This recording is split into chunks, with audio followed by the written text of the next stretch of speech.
గచ్చిబౌలిలో కన్యాస్వామి కేసరివాసం నాగరాజు ఆదివారం అయ్యప్ప స్వామి మహాపడి పూజ కార్యక్రమం కన్నుల పండుగ నిర్వహించారు. ఈ పూజా కార్యక్రమంలో గురుస్వామి మారగంటి నరసింహాచార్యులు మాట్లాడుతూ శ్రీ హరిహరపుత్రుడు అయ్యప్ప స్వామి వారి పదనుండ్ల బట్టి పూజ నిర్వహిస్తే భక్తులు తెలిసి తెలియక చేసిన తప్పు ఒప్పుల నుండి స్వామి దయతో విముక్తి పొందిస్తారని తెలిపారు.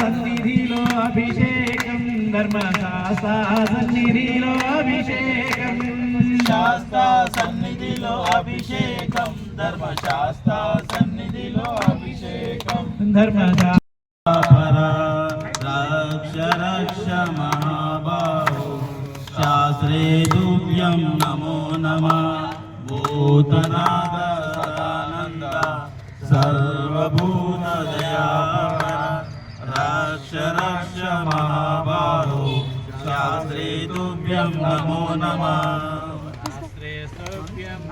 శాస్త్రే తుభ్యం నమో నమః భూతనాథ సదానంద సర్వభూత అన్నదాన ప్రభువే శ్రీ స్వామియే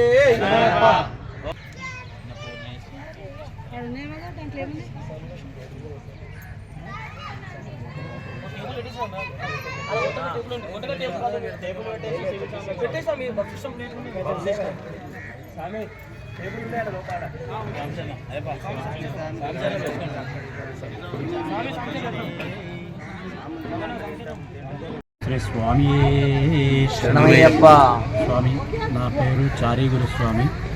నేను చలపతి గురుస్వామి మరియు సౌభాగ్యానందనాథ శ్రీ ప్రసాద్ గురుస్వామి వారి యొక్క శిష్యుడిని. అయితే నేను గత 22 సంవత్సరాలుగా స్వామివారి దర్శనాన్ని చేసుకుంటున్నాను. జ్యోతి దర్శనానికి వెళ్ళి దర్శనం చేసుకుని వస్తున్నాను. ఇక్కడ స్వామివారి గురించి అనేక మందికి అనేక రకాలైనటువంటి అనుభవాలు, ఒక్కొక్కరికి ఒక్కొక్క రకమైన కష్టాలు, ఎలాంటి కష్టాలున్నా తీర్చేటటువంటి అత్యంత దయాళుడైనటువంటి స్వామి శరణమయ్యప్ప. మనము స్వామివారి కోసం 41 రోజులు గనక దీక్ష చేయగలిగితే మన కోసం స్వామివారు 365 రోజుల్లోనూ కూడా ఈ 41 రోజులు తీసేసి మిగిలిన అన్ని రోజులు ఆయన దీక్షలో ఉంటారు. ఎందుకంటే మనందరినీ సుఖంగా మన కష్టాలన్నింటినీ తీర్చడానికి కావలసిన శక్తిని ఆయన ధ్యానయోగంలో తీసుకుంటున్నారు. స్వామి శరణం. స్వామియే శరణం. స్వామియే శరణమయ్యప్ప.